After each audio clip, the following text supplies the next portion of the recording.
Hello and welcome to my journey. My name is Roy. I'm a home cook and amateur baker, and I am here on this channel typically sharing recipes that can help me on a weight loss journey and hopefully you as well.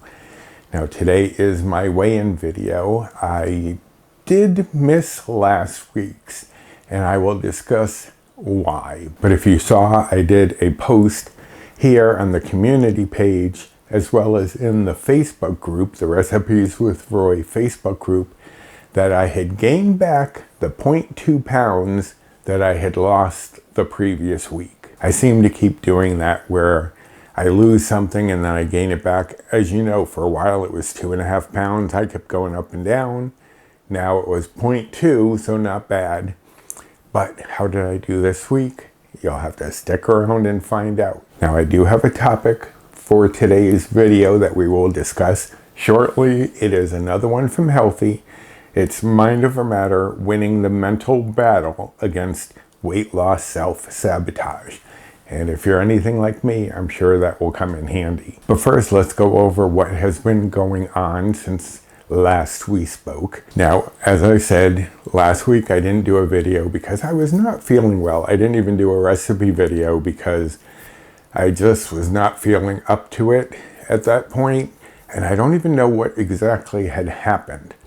Friday night into Saturday, we had our grandson Brian stay over, and we watched some movies. I was going to show him how to make chocolates in the little candy molds, and he said at one point, wait, aren't we making chocolates? So I went to go look at all this stuff, and then he decided he instead wanted to make Alfredo sauce. So that's what we ended up doing. So we'll do some chocolates the next time. I also want to show him how to make donuts, but these are not the Weight Watcher healthy friendly options. He came up with some weird ideas about wanting to put another sauce on top of it, one that's made with butter, garlic, onion, and almonds. And I explained to him a few times that you do not put one sauce on top of another sauce. He wanted that, but we did not do it. I had to put my foot down. Anyway, so I brought him home on Saturday,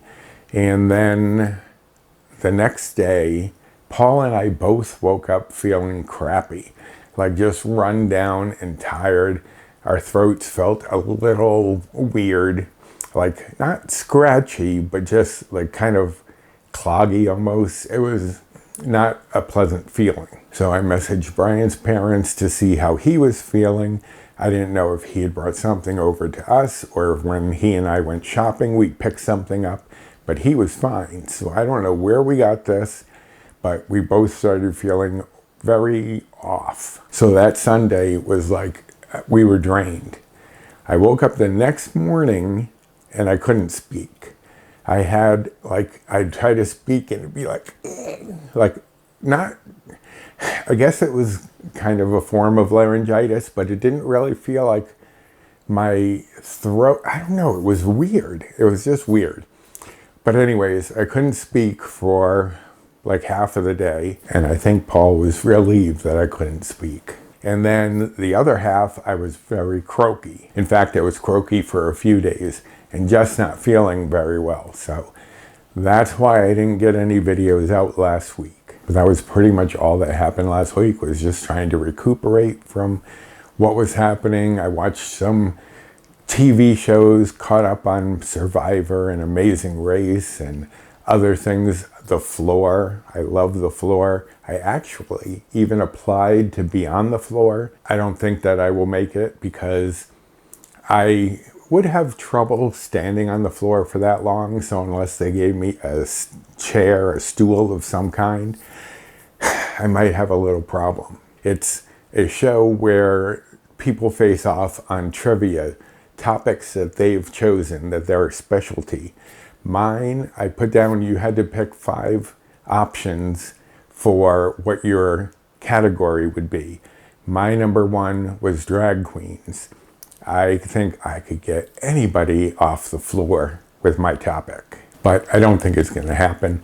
I think because I had to disclose that I do have a disability, that standing on the floor for that long might be an issue.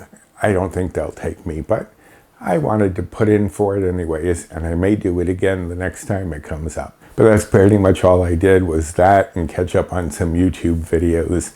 So nothing all that thrilling. But now let us go over our topic for the week. And as I said, it is mind over matter, winning the mental battle. I keep wanting to say balance. Winning the mental battle against weight loss self-sabotage. And I know we've all been there.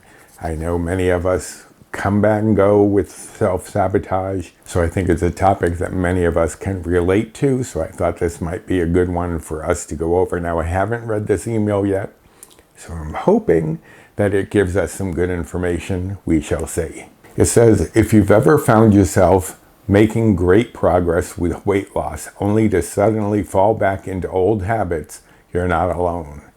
And boy, do I know that feeling. As I've said, I have gained back some of the weight, which is why we're doing this. So I definitely did dip my toes into self-sabotage.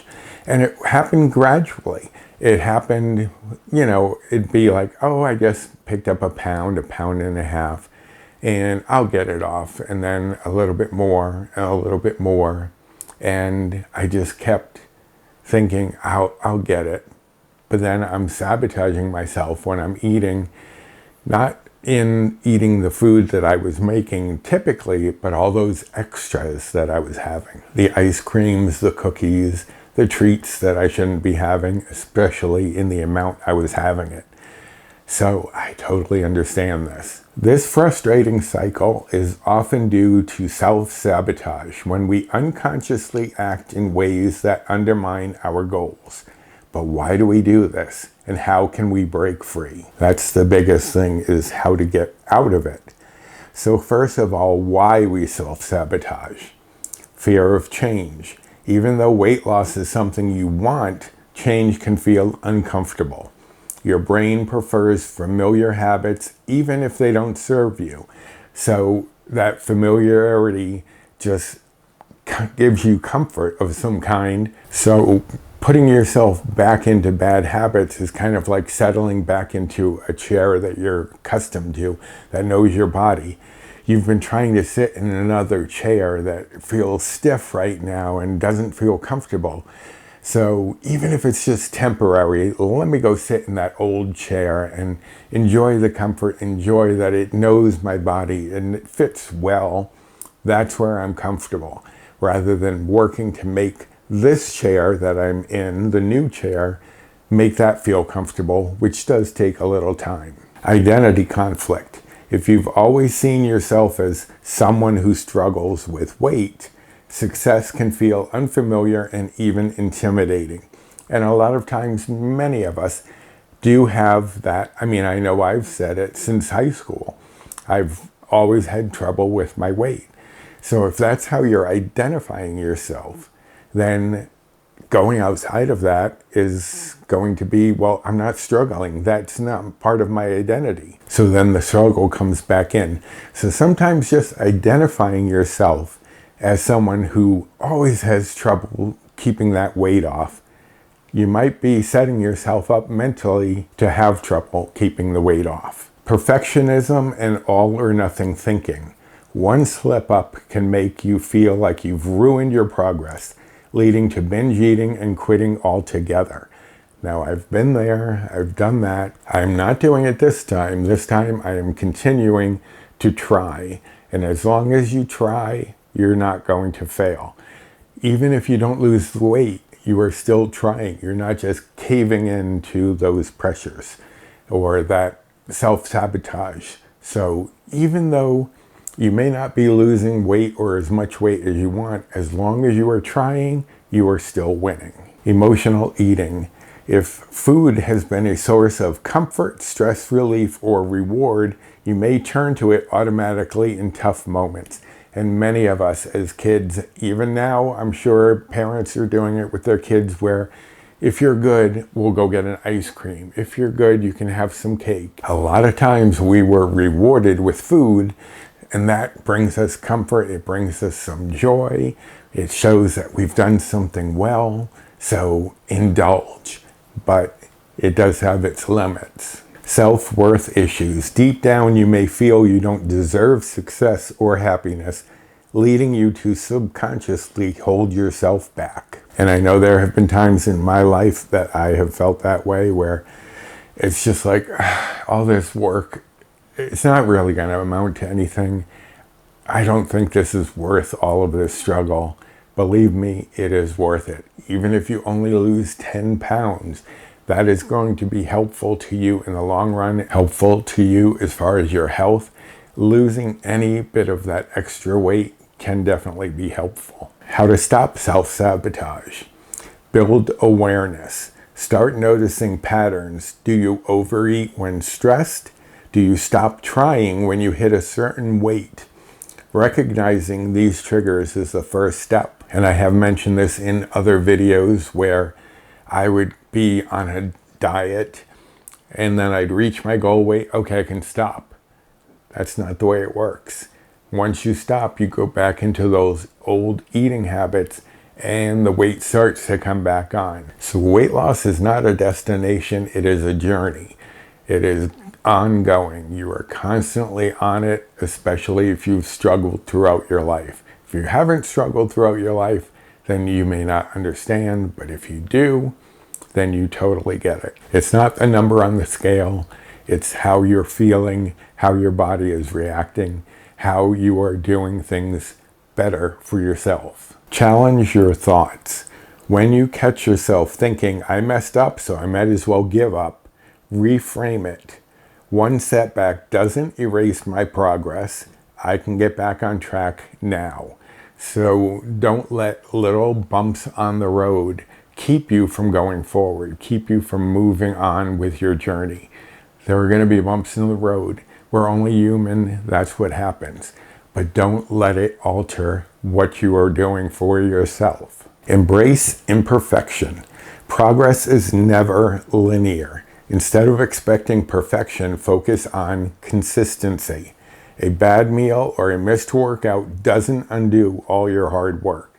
And that's often where I'd have a problem where, well, I've already messed up, so who cares? Let's give in to whatever for the day, for the week, what have you. But you can't think that way.